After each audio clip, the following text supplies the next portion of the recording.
고린도전서 14장은 은사 중에서 방언하고 예언 이 두 가지에 대해서 자세히 설명하고 있습니다. 근데 이 고린도전서는 고린도 교회라는 특수 상황을 향한 바울의 서신이죠. 특별히 잘된 점을 칭찬하는 것도 있지만 원래 바울이 이 편지를 쓸 때는 고린도 교회에서 문제점 같은 것을 바울에게 질의했을 때 그 질문에 대한 대답으로서 또 특별히 그 교회에서 잘못되어진 것에 대한 견해를 이렇게 고쳐라라는 권면과 질책, 그 가르침이 핵심인 내용입니다. 따라서 이 고린도서를 대할 때 어떤 이야기를 하면 그 개념에 대한 이론적인 설명이라기보다는 물론 그런 부분도 있지만 특수한 그 교회에서 벌어지는 현실적인 상황에 대하여 뭐가 틀렸는지 어떤 점이 잘못된 건지에 초점을 맞춰서 보는 그것이 고린도서를 읽어내려갈 때에 우리가 가져야 될 영적인 요령입니다. 근데 왜 이제 이런 전제가 필요하냐 하면 오늘 방언에 대한 내용인데 방언이 일단 뭐냐 이런 그 신학적인 이론을 만약에 가르치려고 한다면 이 무지하게 깊은 내용을 다뤄야 되겠죠. 뭐 이 중에는 뭐 방언에 대해서 많이 아시는 분도 있고 전혀 처음 듣는 분도 있고 은사 중에 하나라고만 알고 있지만 또 초신자들은 이게 뭔 소리인지 모를 수도 있고 그렇지 않습니까? 또 방언 은사를 받으신 분도 있고 쉽게 말해서 이제 완전히 초신자를 위하여 말씀드리면 기도 가운데 주의 성령이 우리 안에 들어와서 인간의 언어가 아닌 다른 말로 기도를 할 수 있는 그것이 때로는 외국어가 될 수 있겠고 또 아니면 그렇지 않더라도 사람들은 모르는 그런 쓰지 않는 단어로 이렇게 기도가 나올 수 있는 뭐 그런 경우들이 있습니다.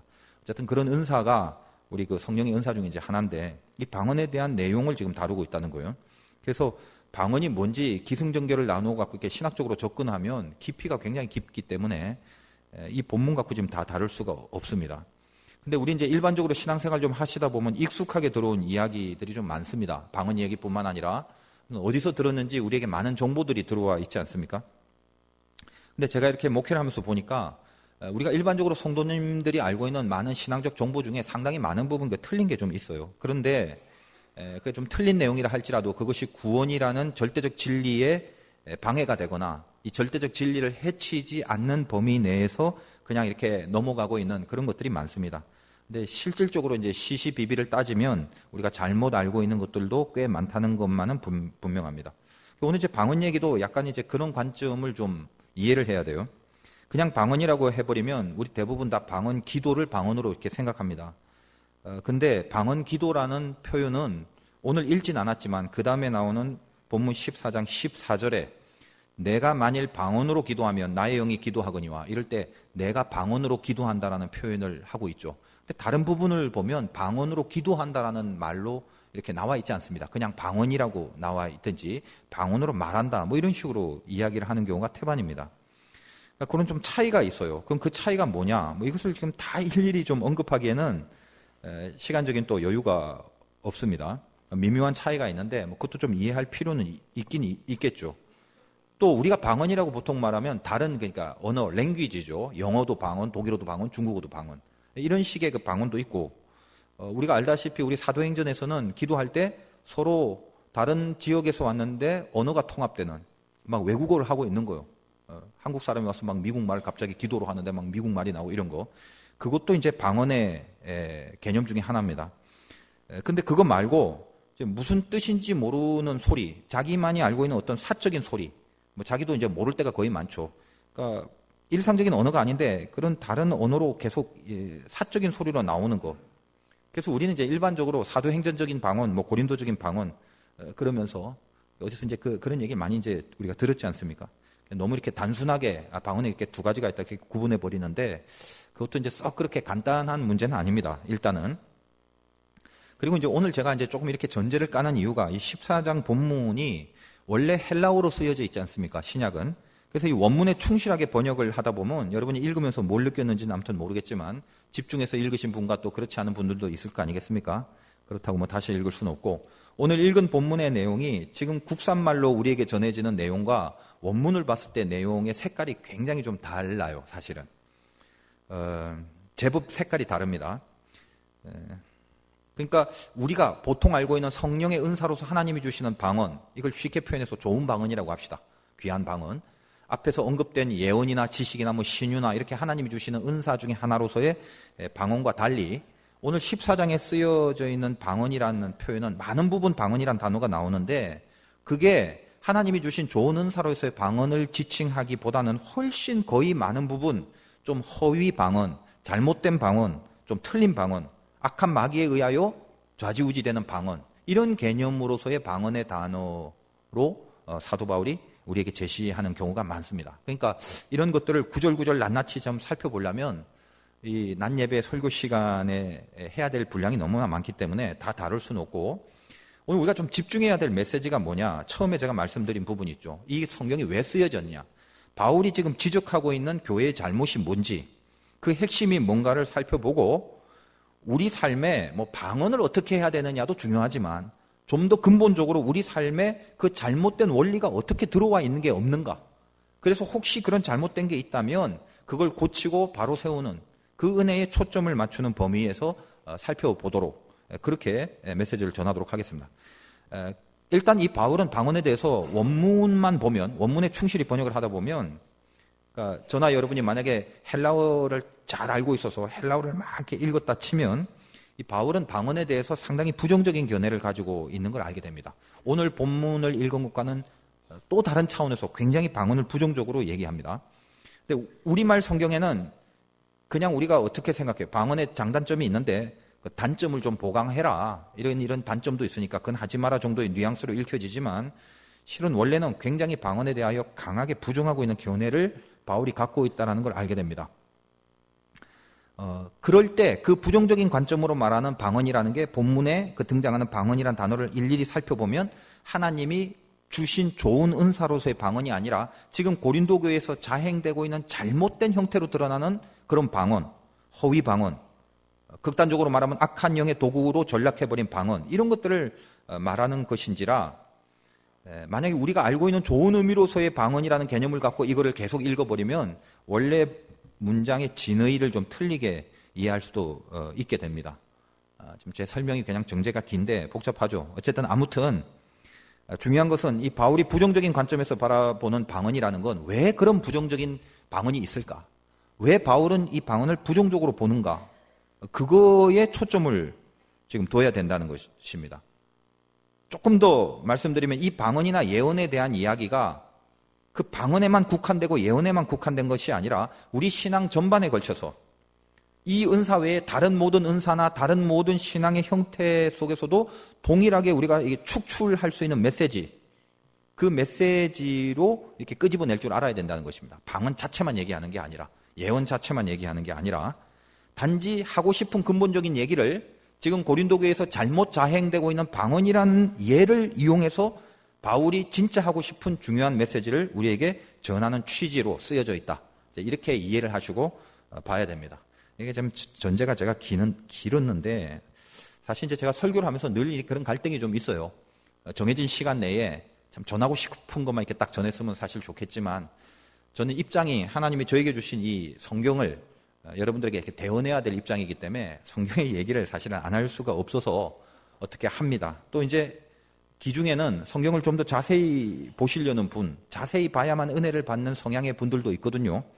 그런 분들도 있기 때문에 좀 높아심에 이런저런 그 설명을 제가 좀 많이 드렸고, 어쨌든 본론으로 가면 1절에 사랑을 추구하며 신령한 것들을 사모하되 특별히 예언을 하려고 하라, 이렇게 시작되죠. 첫 구절이 사랑을 추구하며라는 말은 우리가 지금까지 사랑에 대해서 다루어 왔다시피 바울의 일관된 논리입니다. 모든 은사의 목적이 사랑이니까 앞으로 열거된 모든 이야기를 할 때 사랑을 목적으로 추구하지 않는다면 어떤 은사라도 nothing, 아무것도 아니다, 이 얘기는 앞에서도 해왔죠. 그래서 그거를 인식시키면서 지금 방언에 대한 말을 도입하고 있습니다. 그리고 읽어보면 특별히 예언을 하려고 하라, 그래서 방언과 예언 두 개만 생각한다면 왠지 이 예언을 은사 중에 방언 위에, 비교 우위에 두는 느낌이지만, 사실 하나님의 은사라는 것은 상하 관계가 없습니다. 동일하게 주는 달란트죠. 그러니까 그건 다 똑같은 가치예요. 단지 방언이 하나님이 주시는 좋은 방언이 아니라 지금 고린도 교회에서 문제가 되는 스타일의 그 틀린 방언이라면, 사실 바울은 방언에 대하여 부정적인 얘기를 했지만 방언 자체에 대한 부정적인 얘기는 아니었죠. 예를 들면 안 읽었지만 18절에 보니까 내가 너희 모든 사람보다 방언을 더 말함으로 하나님께 감사한다. 바울 개인도 다른 신자들보다 방언을 훨씬 더 말을 잘하고 방언의 은사를 더 깊이 받은 사람이란 말이에요. 그렇게 좋은 방언, 그거 빼고 지금 지적을 받아야 될 방언에 대한 이야기를 하는 거죠. 안 하는 게 더 좋을 법한, 그러니까 틀린 방언은 안 하는 게 더 좋은데 그 안 하는 게 더 좋을 법한 방언을 계속 하지 말고 그거보다는 그걸 하려고 하느니 예언을 더 사모하라라는 이런 말입니다. 자, 이제 우리 생각을 한번 해봅시다. 고린도 교회에 이제 방언의 은사가 있었습니다. 근데 이 방언이 사단이 이제 이 방언을 이용하고 또 하나님이 준 게 아니라 사단이 은사인 것처럼 속여서 줌으로써 이 방언의 열매가 굉장히 더럽게 나타나는 거예요. 아름답지 않습니다. 어쨌든지 간에 그 방언이라는 것 때문에 지금 고린도 교회가 어지럽게 하는 문제로 드러나게 되었다는 거예요. 그 소식을 듣고 그래서 이 방언에 대한 질문을 받고 바울이 그 고린도 교회의 문제를 고치고 바른 길을 제시하려고 이제 방언을 다루는 건데 그냥 방언이 있고 그 교회에 순조롭게 방언이 있고 아름답게 그 방언의 은사와 열매들이 있다면 그 뭐 하려고 방언에 대하여 뭐 이거 고쳐라 저렇게 고쳐라 이렇게 말할 필요가 뭐 있겠습니까? 딱히 할 말이 없겠죠. 그런데 지금 문제가 뭐다? 방언 때문에 교회가 흔들린다 지금. 막 약해지고 있다. 그겁니다. 문제가 생겼다는 거예요. 그럼 그 문제가 뭔지 이제 지적을 하는 것입니다. 다시 말씀드립니다만 그 문제를 지적하는 원리 속에 내 신앙의 전반적인 것에 대하여 지적받을 원리가 같이 있는 거예요. 그래서 같이 보는 것입니다. 방언 자체에만 국한하는 게 아니라 그런 관점에서 접근을 해 주시길 바라고 자 2절을 한번 보겠습니다. 2절을 읽어보면 그냥 느낌상 이런 느낌이 들어요. 방언을 말한 자는 사람에게 하지 아니하고 하나님께 하나니 이는 알아듣는 자가 없고 영으로 비밀을 말함이라. 얼핏 무슨 생각이 듭니까? 방언은 하나님께 한다. 그러면 영으로 이게 비밀을 말하는 거구나. 대강자 그렇게 받아들이거든요. 아까 제가 말씀드렸죠. 원문과 한국말이 좀 이렇게 뉘앙스가 상당히 다르다고. 이 말은 얼핏 한국말만 보면 방언이라는 게 신비한 거고 하나님께 하는 거니까 이게 비밀스러운 영의 단어, 뭔가 이렇게 긍정적인 얘기 같이 들려요. 그렇게 안 들리면 할 수 없지만 그런 식으로 이렇게 느낌이 옵니다. 그런데 바울이 이 글을 쓸 때 원문은 상당히 다릅니다. 원문에 충실하게 제가 풀어보면 좀 각색을 해볼게요. 이런 얘기예요. 2절은 방언을 말하는 자는 이게 뭔 소리인지 모르잖아요. 방언이. 그러니까 이 사적인 뭔지도 알아듣지 못하는 그런 사적인 방언을 하는 사람은 사람에게 그걸 말하는 건 아니다. 그죠? 알아듣지 못하는 말을 어떻게 사람에게 하겠습니까? 하나님한테 한다. 근데 이게 무슨 신령에서 영적으로 하나님 앞에 한다는 말이 아니라 원문의 내용은 이런 게 가까워요. 이렇게 사적인 내용으로 방언을 하는 사람은 자기가 말하기를 사람에게 하는 게 아니라 하나님한테 한다고 한다. 이는 알아듣는 자가 없고 이 말은 뭐냐면 하지만 아무도 알아듣지 못한다.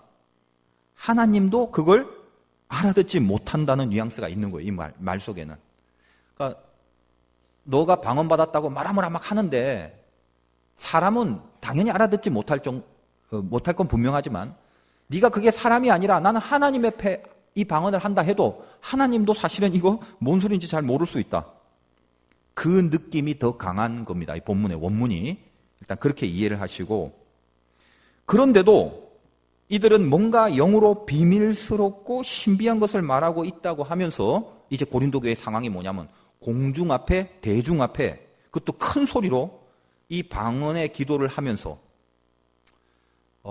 마치 그 당시 고린도 교회 주변에 만연하고 있는 우상 신전에서 재의식을 할 때 이런 이상한 소리를 내면서 아주 큰 소리로 외치고 큰 소리로 말하면서 이런 우상 신전을 섬기는 형태를 유사하게 본받아서 교회 안에서도 그런 모습을 바라고 있다는 거예요. 만약에 여러분이 오늘 대표 기도할 때 우리 장로님이 은혜롭게 기도를 잘 하셨지만 만약에 이 자리에 어떤 분이 대표 기도하는데 방언으로 대표 기도가 한다고 칩시다. 큰 소리로 뭐 샬라샬라 웃자고 웃자고 하는데 그 여러분이 은혜가 되겠어요? 그 들으면? 뭔 소리를 하려고 지금 저러고 하는 건가? 근데 끊임없이 큰 소리로 그러니까 혼자 뭐 아무도 안 있는 데서 혼자 하는 거야 뭐 누가 뭐라고 하겠어요? 근데 퍼블릭한 곳에서 공중 예배 속에서 남들이 다 있는 데서 그렇게 큰 소리로 계속 방언을 하는 거예요. 알아듣지 못하는 거. 그러면서 자기는 어떻게 생각해요? 비밀스러운 거다. 이건 하나님만이 듣는 거다. 이렇게 스스로 생각하면서 자꾸 그런 걸 한다는 거예요. 근데 그 모습을 가만히 봤더니 고린도 주변에 있는 여타 우상을 섬기는 우상 신전에서 행하는 모습을 닮아서 왠지 그 방언을 하는 모습이 스스로 영역 있게 보이고 무지하게 신앙이 센 것이냐 계속 알아듣지도 못한 소리를 말하고 혹시 그렇지 못하고 있는 자들을 비판하고 지적하고 손가락질하고 편을 갈리면서 믿음의 우열을 논하고 네가 옳리 내가 옳리라는 것을 따지면서 훨씬 더 앞서가 있고 센 사람인 양 지금 그렇게 등단하고 있다. 요게 지금 2절에 대한 각색이에요. 각색. 그런 내용을 얘기하는 것입니다. 그러면 예언이 뭐냐? 예언은 특별히 예언을 하려고, 이런 틀린 방언을 하려고 하지 말고 너희가 정말 중요하게 여겨야 될 게 예언이다. 근데 여러분이 예언이라는 걸 잘 아셔야 돼요. 이 예자라는 건 미래를 예측할 때 혹은 뭐 미래를 예지할 때 쓰는 예자가 아닙니다. 이 한자가. 우리가 어디 은행에 돈을 예금한다 할 때 그 예자예요. 그러니까 미리 앞선다는 예가 아니라 맡긴다라는 뜻을 갖고 있단 말이에요. 그럼 성경이 말하는 예언이라는 건 뭐냐면 하나님의 말씀이 맡겨진, 즉 맡겨진 말씀을 말하는 거예요. 예언은. 여러분에게 예언의 은사가 있다는 것은 근본적으로 뭐냐면 하나님이 여러분 속에 맡긴 말씀이 있다는 거예요. 그게 예언이란 말이에요. 앞에 일을 점치는 게 아니에요. 뭐 1년 뒤에 이 사업이 되겠습니까? 안 되겠습니까? 이게 아니에요. 그러므로 성경이 말하는 예언은 미래를 말하는 게 아니라 과거도 말하고 현재도 말하고 미래도 말합니다. 하나님의 말씀을 통해서 과거를 이해하고 현재를 해석하고 미래를 조명합니다. 이게 성경이 말하는 예언의 개념이에요. 그래서 성경에 등장하는 모든 예언자는 지가 지 기분 내키는 대로 말하지 않습니다. 항상 어떤 사건과 일에 대해서 하나님의 말씀을 듣고 그 말씀을 전하는 게 예언자지, 자기가 어디 황홀경에 빠져갖고 혼자 만들어낸 감정적인 얘기를 하는 게 아니에요. 너 앞으로 1년 뒤에 뭐가 될 거고 이런 게 아니에요. 전부 다 하나님의 말씀을 들어서 미래뿐만 아니라 현재와 과거까지 말씀의 조명을 해주는 게 예언이라는 거예요. 그거 명확하게 아셔야 됩니다. 이게 지금 은사의 하나 중인 예언에 대한 얘기예요. 그래서 3절 다시 보십시오. 아까 2절은 방언에 대하여 부정적인 얘기였죠. 3절. 그러나 예언하는 자는 사람에게 말하여 덕을 세우며 권면하며 위로하는 것이요. 예언은 하나님의 말씀이라고 그랬죠. 미래를 점치는 점쟁이가 아니라 하나님의 말씀이기 때문에 그 하나님의 말씀은 살아 생명이 있어 힘든 사람에게 들어가면 그 사람의 인생을 세우고 덕을 세우고 권면과 위로가 되는 거죠. 여러분 그 경험 하지 않습니까? 저는 더군다나 목회를 하니까 제 귀한 기쁨과 보람이 뭐냐? 말씀이 들어가서 살아나는 걸 보는 거예요. 그리고 그런 경험은 목회 인생 가운데 이루 말할 수 없이 얼마나 많았겠습니까? 변화되는 걸 보는 거, 살아 일어나는 걸 보는 거, 그것이 더할 수 없는 보람과 기쁨이 되어줍니다. 다시 말하면 뭐예요? 세워지는 거, 그걸 보게 한다는 거예요. 예언이 왜 중요하고 왜 가치가 있냐? 세운다는 거예요. 그 세워지는 게 은사의 핵심 가치입니다. 그러면 방언은 세우냐 이거예요. 예언은 하나님의 말씀이 들어가는 거니까 무조건 세우죠. 핵심 가치를 주장하고 있습니다. 방언은 세우느냐? 그겁니다. 4절. 방언을 말하는 자는 자기의 덕을 세우고 예언하는 자는 교회의 덕을 세우나니. 지금 여기서 방언은 하나님이 준 좋은 은사의 방언이 아니라 제가 이제 노파심에 계속 이렇게 자꾸만 말을 하는데 요 방언은 틀린 방언, 허위 방언. 고린도 교회의 바울의 지적의 대상이 된 그 문제의 방언을 말합니다. 그 방언을 말하는 자는 자기의 덕을 세우고 예언하는 자는 교회의 덕을 세운다. 요게 이제 한국말과 또 헬라어의 좀 차이가 있는데 우리는 이 덕이라는 단어를 좋은 뜻으로 여기지 않습니까? 덕덕자. 제 이름 덕덕자. 좋은 이름입니다. 그래서 덕을 세우는 건 일단 좋잖아요. 그러니까 방언을 말하는 자는 자기의 덕을 세운다고 하니까 자기 덕이라는 거는 뭔지 모르겠지만 그래도 결론적으로 자기든 남이든 덕을 세우는 거니까 그래도 조금 좋은 점이 있지 않나로 착각을 할 수가 있죠. 이해하시겠습니까? 무슨 말씀인지. 어쨌든 그러나 그 오해를 하면 안 되는 게 성경 원래의 헬라어에는 이 덕이라는 단어가 없어요. 근데 왜 우리 말 번역에 이 덕이라는 말을 집어넣냐면 번역할 때 매끄럽게 만들기 위하여 덕이라는 걸 하나 쓴 것뿐입니다. 근데 요것 때문에 사실은 좀 잘못 번역했어요. 그래서 오해를 좀 살 수가 있단 말이에요. 그럼 이 덕을 세운다라는 말은 원래 무슨 말이냐면 그 원어가 오이코도메라는 단어인데 그 말은 동사예요. 짓다, 뭘 세운다라는 뜻입니다. 그거밖에 없어요. 덕이라는 건 들어가 있지 않습니다. 그러면 제가 요 4절을 원문에 정확하게 입각하여 다시 번역을 해드릴게요. 원래 정확한 말이 뭐냐면 4절에 방언을 말하는 자는 자기의 덕을 세우고, 이게 아니라 방언은 자기를 세우고 예언은 교회를 세운다, 이거예요. 정확한 뜻이. 그러니까 뉘앙스가 와닿죠. 방언은 자기를 세우는 거예요. 예언은 교회를 세운다, 이 말입니다. 핵심이죠. 이게 핵심이 나온 거예요. 자기를 세우느냐 교회를 세우느냐. 고린도 교회는 방언이라는 도구를 통해서 그것이 은사로 쓰임받는 올바른 은사로서의 방언이 아니라 자기를 세우는 도구로 끝나는 거예요. 자기를 세우는 도구에 불과한 방언만 하고 있는 것입니다. 좀 더 구체적으로 말하면 자기를 세우기 위해서 교회나 하나님의 나라는 죽여지는 모습으로 드러나고 있다는 거예요. 교회를 세우기 위하여 자기를 죽여야 마땅한 신자인데 자기를 세우기 위하여 교회를 죽이고 있음에도 불구하고 자기가 드러나는 그 일 때문에 하나님 나라가 죽어가고 있는데도 여전히 자기를 세우는 그 일에 열심과 열광과 모든 것을 다 바치고 혈안이 돼 있다는 거예요. 그래, 그것 때문에 분열이 되고 싸움이 되고 갈라짐이 생기고 찢어짐이 생기고 흩어짐이 생기고 갈등과 미움과 증오가 있다 할지라도 자기를 세우는 그 일에만 혈안하고 있다는 거예요. 그래서 교회는 죽어가고 있는데 그 모습을 방언이라는 예를 통해서 지금 지적하는 내용이 오늘의 본문입니다. 그러니까 단지 잘된 방언이 뭐고 잘못된 방언이 뭔가에 국한하지 말고 신앙 전반에 걸쳐서 자기를 세우느냐 교회를 세우느냐, 자기를 세우느냐 사람을 세우느냐, 자기를 세우느냐 남을 세우느냐, 이 분기점에 은사의 핵심 가치가 있고 교회의 생명의 분기점이 여기 있다는 거예요. 그 얘기를 하는 것입니다. 그리하여 6절부터 11절까지 풀어지는 내용은 결국 방언을 생각해봐라, 다른 사람을 세우는 영향력이 있더냐, 이 말을 열거하는 거죠. 잠깐 스킵을 해보겠습니다. 6절. 그런즉 형제들아, 내가 너희에게 나아가 방언으로 말하고 계시나 지식이나 예언이나 가르치는 것으로 말하지 아니하면 너희에게 뭐가 유익하리요? 알아듣지도 못한 소리 계속 크게 얘기하는데 무슨 영향력이 있겠냐 말이에요. 필이나 검은과 같이 생명 없는 것이 소리를 낼 때 음도 안 맞추면서 그냥 악기 소리를 내면 이게 검은고 소리인지 필이 소리인지 아무것도 모르는데 어떻게 인식이 되겠고 어떻게 이해가 될 수 있겠고 거기서 어떻게 고쳐지는 과정이 필요하냐, 가능하겠냐 이 말이에요. 만일 나팔이 분명하지 못한 소리를 내면 누가 전투를 준비하려? 그럼 나팔도 마찬가지예요. 제가 이제 그 나팔 소리 중에 정말 짜증나는 소리 지금도 외우고 있어요. 빠빰빰빰 빠라빰빰 빠라빰빰빰. 남자들 다 알죠? 이 기상나팔이에요 이게. 그래서 훈련 받을 때 그 빠빰빠라빰 짜증이 확 나는데 무조건 일어나야 되는 거예요. 그게 기상나팔이에요. 근데 갑자기 나팔이 이상한 소리를 낸다? 그럼 이게 뭐야? 잠자라는 소리야? 일어나라는 소리야? 분간이 안 되는 거죠. 아무런 의미가 없는 소리. 영향력을 끼칠 수 없는 소리. 9절. 이와 같이 너희도 혀로서 알아듣기 쉬운 말을 하지 아니하면 그 말하는 것을 어찌 알겠냐? 허공에 대고 말하는 것 같지 않느냐? 세상에 소리가 많고 뜻 없는 소리가 없는데 그 소리 뜻을 알지 못하면 내가 말하는 자에게 외국인이 되고, 이 외국인이라는 말은 원문이 야만인이에요. 너하고 나하고 소통이 안 되면 나는 너에 대하여 야만인이고 너는 나에 대해서 야만인이고, 그런 얘기예요.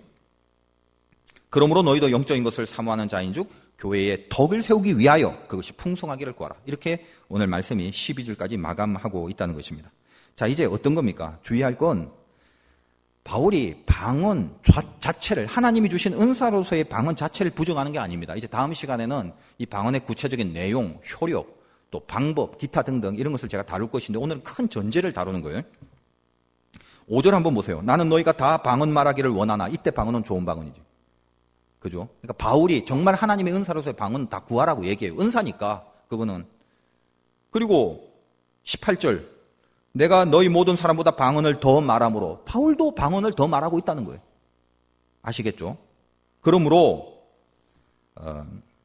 오늘 메시지는 이해를 잘하세요. 방언이 좋냐 나쁘냐를 말하는 게 아닙니다. 은사로서의 방언이 나쁠 리가 있겠습니까?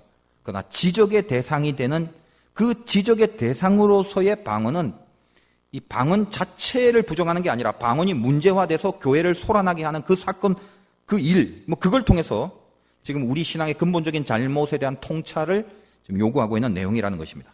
자기를 세우려고 교회를 죽이는 게 은사냐, 아니면 교회를 세우려고 자기를 죽이는 게 은사냐, 진짜 은사가 무엇이 돼야 되겠느냐, 그걸 정확하게 지적하는 것입니다. 그래서 오늘 제가 좀 전제가 길었지만 이 덕을 세운다는 말, 헬라어로는 오이코도메, 세운다라는 말이에요. 가장 정확한 뜻은 우리에게 하나님이 요구하시는 것은 세우는 사람이냐 이거예요. 우리 인생의 사명도 신자라면 세울 수 있는 사람이 되냐 이거예요. 내가 하나님께로 받은 은혜와 은사가 있다. 그게 뭘로 드러나니? 세우는 것으로 드러나느냐. 교회를 세우고 사람을 세우는 그 관을 갖고 있느냐.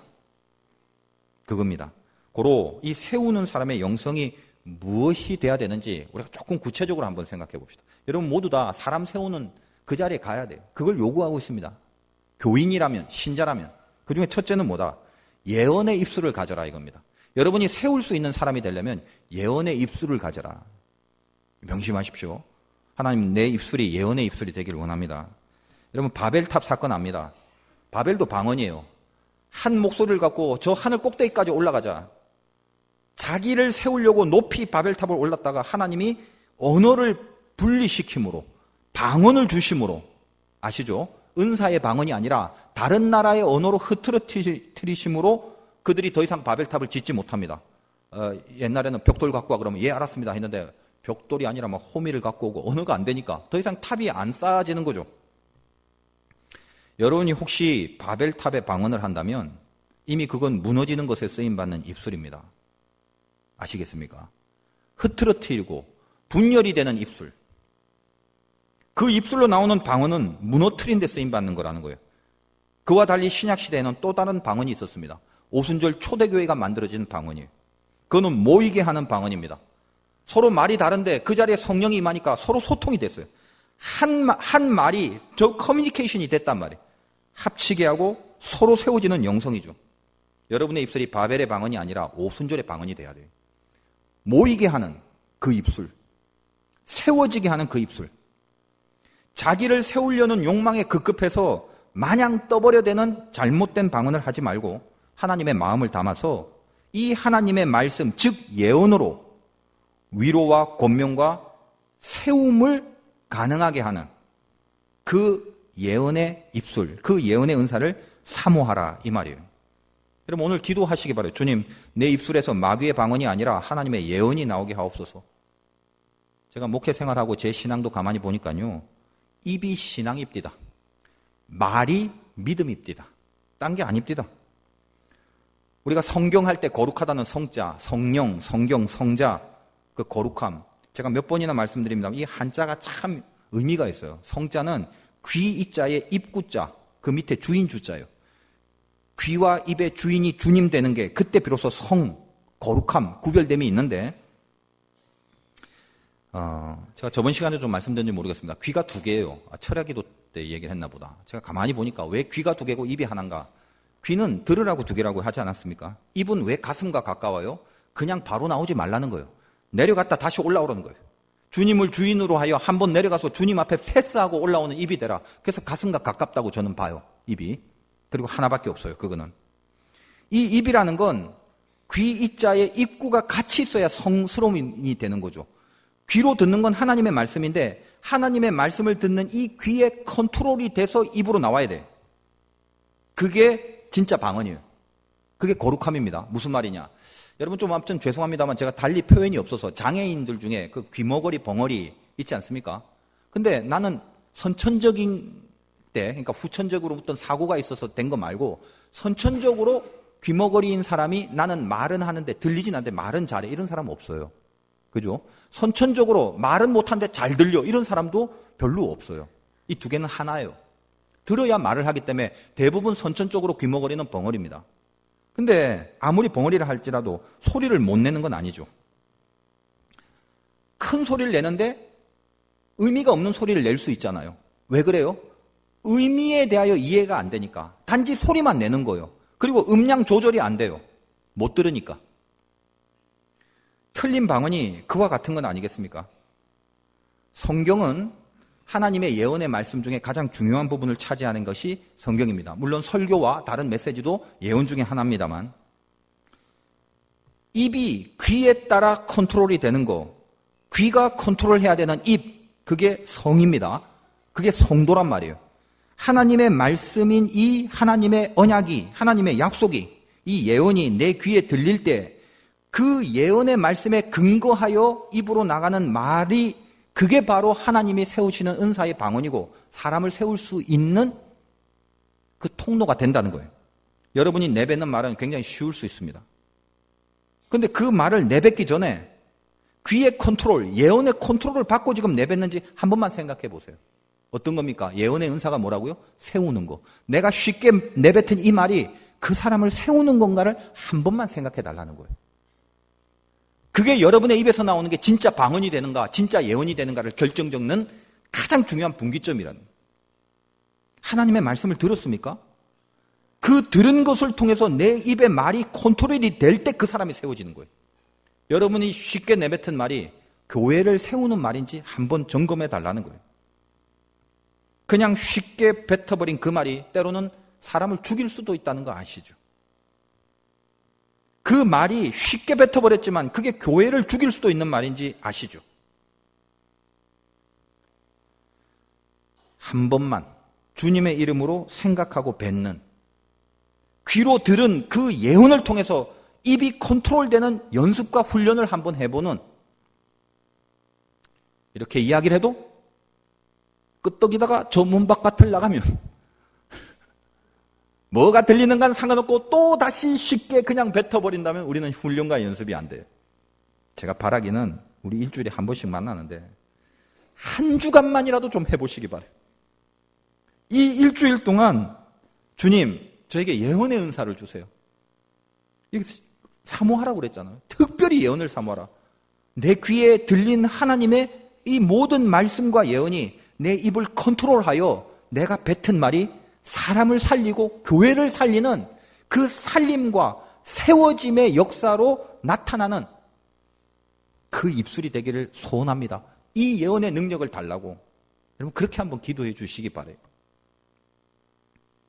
오이코돔에 세우는 사람의 영성 첫 번째, 예언의 입술을 가지라. 기도하시기 바라요. 예언의 입술. 또 하나는 이 세우는 사람의 영성은 무거운 중심이 있습니다. 무거운 중심으로 살라는 거예요. 누군가를 세운다는 건요, 내가 말로만 해서 되는 게 아니라 내가 그 사람 밑에 깔리지 않고는 불가능합니다. 여러분도 신앙생활 하면서 경험해 보시죠. 저도 많이 경험합니다만 뭔가 앞에 나가서 나 자신을 세우려면 쉽게 지쳐버려요. 그게 자기 일이기 때문에 굉장히 추진력이 나오는 것 같죠? 근데 잘 한번 조사해 보세요. 자기를 드러내려고 하는 의도만 갖고 있으면요 굉장히 지쳐요. 흔들림이 심해집니다. 중심이 이렇게 좌지우지 되는 경우가 많아요. 별거 아닌 이렇게 휙 한번 부는 바람 한 점에 마구 흔들려 버립니다. 중심이 흔들린다는 게 뭡니까? 평안이 없어지는 거예요. 그래서 가만히 보면요 자기를 세우려고 하는 사람의 마음속에는 이상하게 평안이 없어요. 에너지가 있는 것 같지만 평안이 없습니다. 늘 그래서 멘탈이 약해요. 불안해요. 그런데 여러분 살다 보면 은혜 받고 누군가를 내가 세워야겠다. 누군가의 밑에서 내가 낮은 곳으로 향해야겠다. 이런 결단들을 간헐적으로 하시지 않습니까? 은혜 받고 나서. 그게 주님을 따라가는 길이니까 다 있으시겠죠. 그때 어때요? 제 경험상도 그렇습니다. 누군가를 세워주려고 내가 낮은 곳으로 임하면요. 내가 나를 세우는데 쓰는 힘보다 훨씬 남을 세우는 힘이 훨씬 나에게 세게 출현하고 있다는 걸 느끼게 됩니다. 그때 뭐가 임한다고요? 평안이 그때 임하는 거예요. 평안이. 강력합니다. 제가 이제 병원에서 이제 입원했다가 스리랑카 가서 이제 입원하고 며칠 동안 계속 씻지를 못했어요. 병원에서도 뭐 이렇게 세수도 거의 못하고 이제 씻지를 못하잖아요. 이제 퇴원하고 제일 먼저 힘들지만 간 게 목욕탕이에요. 그래서 이제 힘이 없고 이제 몸이 많이 더러우니까 때밀이 있잖아요. 그 목욕탕 가면 때 밀어주는 사람. 그 때밀이를 제가 했는데 그 때미는 아저씨가 저를 이렇게 아래 위로 계속 이렇게 쳐다보더니 선생님 혹시 관에서 일하냐고 그래. 그래서 예? 그랬더니 혹시 그 검사님이 아니냐 검사님이. 그래서 아니다. 그랬더니 자기는 사람들을 맨날 보는 게 사람이라서 무슨 일을 하는지 얼굴을 보면 거의 다 맞춘대요. 근데 제 얼굴이 딱 보면 관직에 있을 관직상이라는 거. 제가 그때 이제 살이 좀 많이 빠져서 아마 조금 날카롭게 생긴 게 아닌가 이런 좀 생각을 하게 됩니다. 아무튼 이제 그렇게 말하고 이제 때를 조금 밀고 있다가 조금 시간이 지나서 저한테 선생님, 제가 최근에 때민 사람 중에 선생님 때가 제일 많이 지금 나오고 있다고. 그래서 시원하시죠? 나 그분 왜 그렇게 이야기를 하는지 민망하게. 검사라는 것은 법을 갖고 있습니다. 얘는 얄짤 없어요. 이걸로 자르는 거예요. 여기는 긍휼, 자비, 용서 없습니다. 날카로운 거예요. 하나님의 법은 세상의 형법이 아닌 하나님만이 우리에게 허락하신 신앙과 영의 법도가 있겠죠. 그거는 긍휼과 자비와 사람을 세우기 위하여 우리에게 주신 귀한 법도 아니겠습니까? 제가 저를 가만히 보면 남들은 어떻게 생각할지 몰라도 이제 청년들이나 이런 젊은 애들은 제가 좀 세게 합니다. 그래서 막 때로는 글쎄 그런지 모르겠지만 목사님 뭐 카리스마가 있다 뭐 이런 얘기도 많이 들어요. 제가 좀 세게 할 땐 세게 하니까 가리키기 위해서는. 근데 제 인생을 가만히 보면요, 제가 부목사 할 때 누군가를 이렇게 섬길 때가 훨씬 강력했던 것 같아요. 가만히 보면 왜 그럴까? 모시는 분이 있고 섬겨야 될 부분이 있고 내가 깔려서 바쳐야 될 그런 게 있다고 생각되니까 혹시 내가 잘못하면 나 때문에 피해를 입지 않을까? 이게 늘 염려가 됐던 것 같아요. 그래서 제가 예를 들면 섬기는 자리에 있고 뭐 부목사의 자리에 있다든지 전도사의 자리에 있다든지 그러고 뭔가를 세워드리는 일을 해야 되는 포지션에 있다면 쭉 한번 살펴봤더니 훨씬 더 힘있게 훨씬 더 잘한 것 같다는 생각이 들더라는 거예요. 여러분의 영적인 원리도 그렇지 않습니까? 여러분 신자의 인생이라는 게 의외로 간단해요. 여러분 지금 한번 바꿔보세요. 나를 세우려고 하지 말고 남을 세우려고 딱 한번 마음을 바꿔보세요. 그냥 그래야 되겠다. 그게 주의 뜻이란다. 그때 밑바닥에서 낮게 깔리는 파워, 거기서 오는 평안이 있다니까요. 이게 중심이 무거운 거예요. 이 무거운 중심을 갖고 있는 사람은 바깥에서 어떤 바람이 불더라도 깊은 곳에 깔리는 중심을 갖고 있는 사람은 흔들리지 않습니다. 제가 지금은 좀 아니지만 조금 젊을 때는 뭐 지금도 늙지는 않습니다. 속도 광인데 자동차도 이제 혼자 탈 때는 이제 카레이서처럼 이렇게 막 몰고 다니고 그랬습니다. 우리 교회 다른 목사님도 이제 저를 좀 아는데 지금도 사실은 타고 싶은 차가 있어요. 물론 이제 이루어지진 않습니다. 그게 여러분 아마 듣도 보도 못한 차일 것입니다. 부카티 티뷰론이라고 있어요. 수십억 하는 차입니다. 정지 상태에서 요시땅 해서 시속 100km까지 2.5초밖에 안 걸려요. 훅 하면서 가는. 거의 세계에서 제일 빠른 차라고 보면 되죠. 제가 예전에 크레도스라는 차를 우리 교회 오기 전에 계속 한 15년, 16년 정도 그 차를 탔는데 30만이 넘고 되니까 거의 오래된 차고 성능이 안 좋겠죠. 근데 군목 시절에 원주 비행단에서 근무할 때인데 서울에서 이제 그 원주로 가게 되면 지금은 이제 고속도로가 굉장히 많아서 여러 도로가 있습니다만 그때는 영동으로 가는 문막에서 원주로 가는 직선 코스 중에 이 내리막으로 긴 도로가 딱 하나 있었어요. 하나. 여러분이 아시는지 모르겠지만. 그러면 제가 늘 거길 갈 때마다 이 레이서에 대한 그게 있어갖고 그 오르막까지 올라갈 때 끝까지 밟아서 오르막인데도 불구하고 시속 140 정도로까지 가줘야 돼요. 그래야 140 정도 돼서 그 꼭대기에서 밑으로 이제 일직선으로 확 끝까지 쏘는데 저 커브 끝자락에 가서 드디어 200km의 속도가 근근히 나옵니다. 200으로 웬만큼 못 달리시죠, 여러분. 저도 그때는 좀 쌍스러운 말입니다만 겁대가리가 없는 것 같았어요. 그건 정말 그러면 안 되는 건데 그때는 정말 이게 뭘 몰랐던 것 같아요. 무조건 200을 한번 놔야 된다는 그것 때문에 또 카메라가 또 없었던 지역이고 거기는 달립니다. 근데 한 190 정도, 180에서 조금 올라가면 이제 핸들이 떨리기 시작해요. 그리고 만약에 이 앞에 조그만 돌멩이라도 도로에 있어서 바퀴가 그걸 밟았다간 차가 뒤틀릴 것 같은 두려움들이 있었는데 그땐 제가 좀 정신이 나간 것 같아요.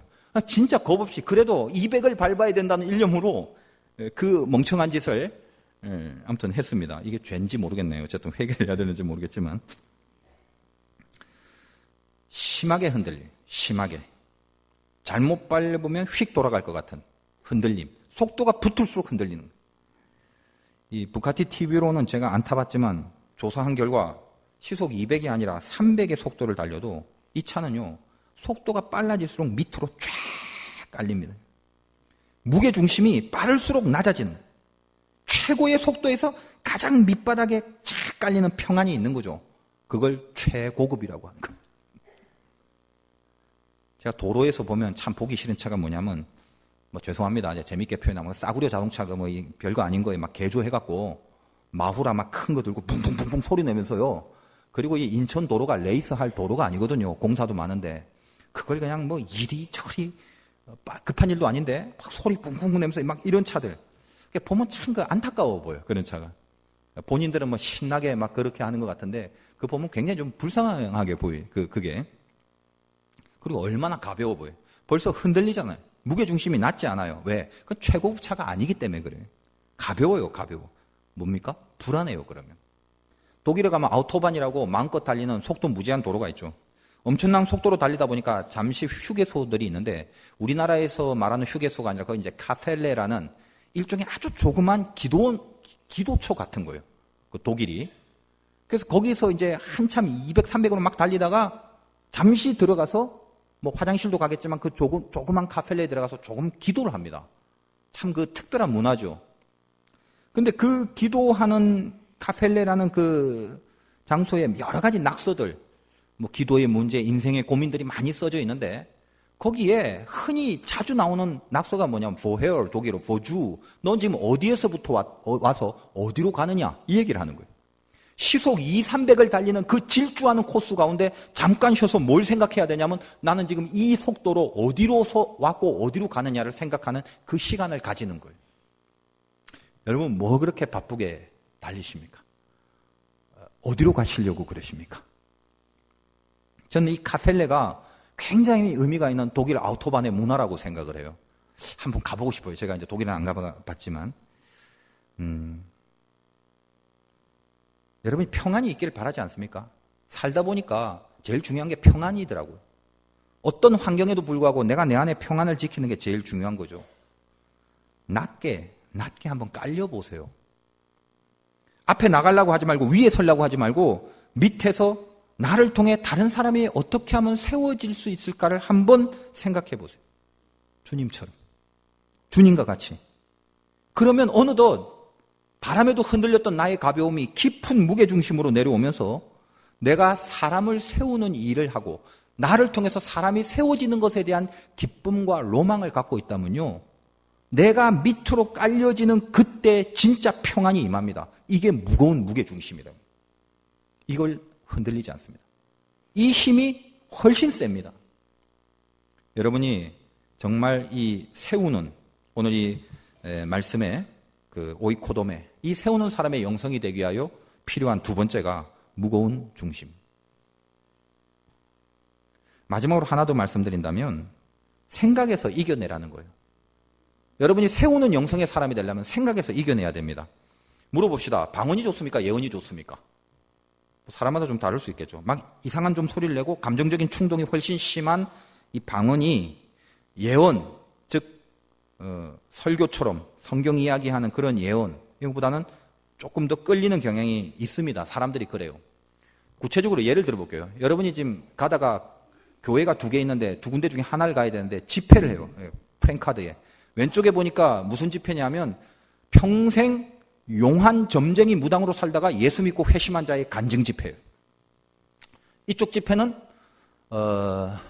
구약에 특별히 레위기를 전공하고 있는 신학자가 이 레위기의 제사법에 대해서 강연을 하는 성경 강연 강의 집회예요.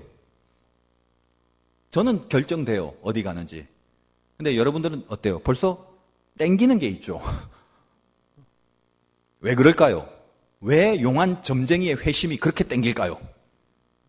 직접적인 하나님의 터치에 대한 기대감이 있기 때문에 그래요. 거기 가면 이 하나님의 터치에 대한 직접적인 느낌이 강력하게 나를 자극시킬 걸 알기 때문에 그래요. 이해합니다. 근데 이제 저같이 장성한 자는 거긴 안 가죠. 여기를 간 말입니다. 그럼 이게 나쁘냐? 아니에요. 이것도 좋아요. 그런데 여러분 영적으로 뭐가 더 건강해질까를 한번 생각해 보세요. 어린애들은요 밥을 안 먹고 사탕만 자꾸 달라고 그래요. 왜 그래요? 사탕이 달콤하니까. 사탕이 땡기니까. 그럼 이놈아 사탕 안 돼. 밥 먹어. 부모는 자꾸 그러죠. 부모는 뭘 알아요? 이 애의 영양은 밥이 있지 사탕이 아니라는 걸 너무나 잘 알아요. 근데 아이는 몰라요. 그냥 맨날 사탕만 달래요. 근데 그걸 맨날 사탕만 달라고 해서 사탕만 먹다가는 굶어 죽죠. 왜 그럴까요? 그 애는 입만 위해서 먹을 것을 구합니다. 자기 입만 위해서. 그게 사탕이에요. 그러나 영양은 달콤함으로 생기는 게 아니에요. 밥을 먹어야 돼요. 이게 굉장히 중요한 것이에요. 한국 교회 교인이 예를 들어 병들어 있다고 하면 우리는 그동안, 또 말하자면 좀 긴데, 큰 은혜를 받았지만 이 은혜 다음으로 성장이 안 돼요. 정말 나를 건강해 하는 양식으로 채워서 훈련받고 이 말씀으로 인하여 나를 다져지는 그런 것보다는 강력한 성령의 바람의 임팩트 속에 그 체험과 그 간증으로 마음껏 성장하고 나서 거기까지는 좋은데 그 다음에 나에게 영양분 있는 나를 만들어가지 못했습니다. 이 부분에 실패를 하고 있어요. 둘 다 중요한 겁니다만 우리 너무 급해요. 한국 사람은 훨씬 더 급해요. 은혜도 금방 와야 되고 응답도 금방 와야 돼요. 못 참아요. 빨리 방언이 터져야 돼요. 나를 향한 하나님의 숱한 예언을 다 듣고 이 예언들이 내 삶에 낱낱이 차근차근 적용할 때까지 기다리거나 인내하지 못해요. 빨리 와다다다 해야 돼요. 그래서 뭔가가 빡 풀려져야, 그래야 시원해요. 그래야 뭔가 있는 것 같아요. 엘리야가 이세벨에게 쫓깁니다. 답답했죠. 하나님이 양식을 주시고 호렙산으로 가는데, 그래 이제 빨리 하나님의 응답이, 저 이세벨의 무리를 박살내는 하나님의 응답이 올 줄 기대했어요. 바람이 불었습니다. 그래 저 바람으로 쓸어버리려나 보다. 바람에도 하나님이 없었습니다. 지진이 납니다. 지진으로 절멸시키려나 보다. 지진에도 없었어요. 그 다음에 불이 나옵니다. 역시 하나님은 불의 하나님. 저 불로 태워버리려고 하나 보다. 불 속에도 하나님은 없었습니다. 그럼 어디에요? 세미한 소리가 있는지라. 소리 하나 줍니다. 그 소리를 들어봤더니 그게 지금 당장 이세벨의 무리를 박살내는 그런 예언이 아니에요. 앞으로 장차 너는 후계자를 세우고 예후에게 기름을 주고 이런 일이 있고 바알의 무릎 꿇지 않는 7천이 남겨졌으니까 앞으로 네가 이런 일을 차차 주의 뜻 가운데 해갈 것이다가 세미한 소리예요. 엘리야의 입장에서는 핀트가 빗나간 거죠. 엘리야는 급해요. 불과 바람과 지진으로 휩쓸어 버려야 돼요. 이게 엘리야의 바람이에요. 그러나 하나님의 예언은 그렇지 않습니다. 그에게 세미한 예언, 소리를 줍니다. 그 소리가 뭐냐? 견뎌라 이거예요. 견뎌. 그 무리들의 억압과 핍박, 이 세상의 공격과 고난을 참아 견디는 시간이 필요해요. 익혀져야 돼요. 익어야 된다 이거예요. 근데 하나님은 우리를 익히고 있는데 익히는 걸 당사자는 못 느껴요. 항상. 그게 늘 불만입니다. 어느덧 정신 차려보면 익어져 있어요. 그래서 읽는 과정 가운데는 잘 몰라요. 저도 목회하면서 조급한 마음이 들 때가 있습니다. 언제 변하나 그거요. 저 인간은 도대체 언제쯤 변할까? 남인데 어떻게 보면 제가 뭐 때문에 그 생각을 하겠어요. 남인데 목자된 입장에서 양을 바라봤을 때 혹시 안타까움이 저러다 평생 안 변하는 거 아닐까? 이러면 굉장히 두려운 거예요. 안타까워지는 거예요. 언젠간 분명히 하나님이 손대 주시겠지만 마음이 제가 조급하죠. 빨리 이런 식으로, 빨리 이 정도 단계로 이렇게 좀 왔으면 좋겠는데. 주님의 십자가를 묵상하다가 주님이 이런 이야기를 해줘. 저희들은 지금 자기들이 하는 일을 알지 못하나이다. 저는 그게 갑자기 은혜가 돼요. 지들이 지금 하는 걸 몰라요. 내가 지금 변화되지 못하고 있다는 그걸 몰라요. 그러나 주님은 뭐예요? 빨리 손 털고 십자가에서 잠깐 내려와서 야 변화 안 된 애들 다 내려와. 채찍으로 그냥 한 대씩 패고 이러지 않으셨습니다. 저들을 용서하옵소서. 저들이 하는 일을 알지 못하나이다. 주님도 그러셨는데 저라고 무슨 조급한 마음을 가지겠습니까? 그러면 안 되겠죠. 저는 이 말씀이 참 위로가 됩니다. 주님은 당신이 죽기까지 변화되지 않는 수많은 백성들 앞에서 급하게 심판하고 급하게 책망해버리고 급하게 뒤집어서 판단해버리고 이러지 않으셨다는 거예요.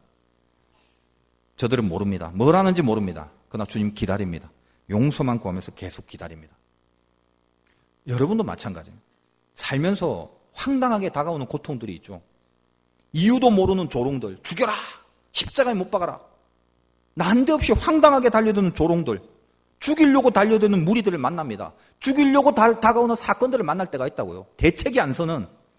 이렇게 가면 안 되는데 이게 대책 없이 무너지는 그런 시간과 환경들이 갑자기 쑥 들어올 때가 있단 말이에요. 힘들죠. 빨리 와다다다 해서 하나님이 이걸 확 해결해줘야 나의 하나님인데 하나님은 우리를 익히시는 거예요. 거기서 자꾸 익히시. 도대체 언제까지요? 견디고 비비고 부대끼고 환장하겠는데요. 언제까지요? 글쎄요. 그냥 하나님 이러시는 거예요. 야, 그냥 안 죽고 살아만 있어. 죽지 마. 벌써 몇 번은 죽어야 마땅했을 그 깊은 아픔을 주님은 죽지만 말고 그냥 버티고 있어봐. 너한테 뭐 이기라고 영광스럽게 승리하고 그런 거 안 바란다. 그냥 죽지만 말고 버텨. 버티다 이왕 버틸 거 그냥 기뻐하면서 버틸 수는 없을까? 그렇게 웅크리고 앉아있을 그때까지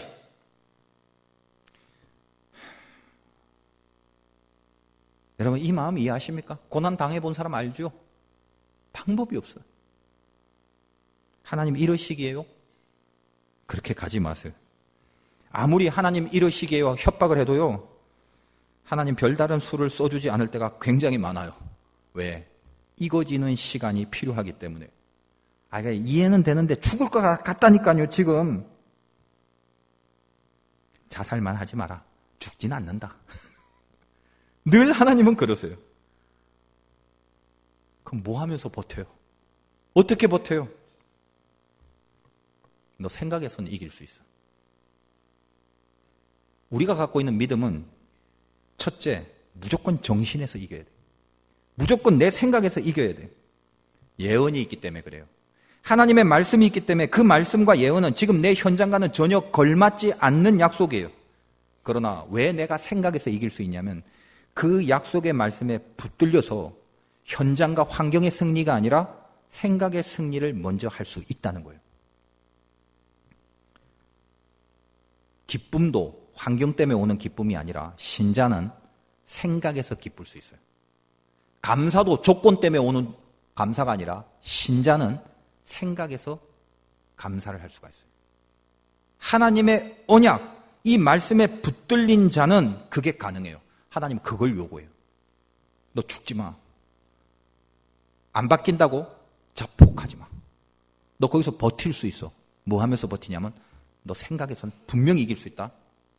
아무것도 염려하지 말고 오직 모든 일에 기도와 간구로 너희 구할 것을 감사함으로 하나님께 아뢰라. 그리하면 모든 지각에 뛰어나신 하나님의 평강이 너의 마음과 생각을 지키시리라. 사람이 생각에서 이겨버리면요, 딴 사람은 몰라요. 신자는 생각에서 이기면 실체에서 이깁니다. 이게 신자의 운명이에요. 이거 여러분 놓치지 마세요. 생각에서 지면 죽다 깨어나도 이길 수 없어요. 기도 왜 해요? 생각에서 이기라고.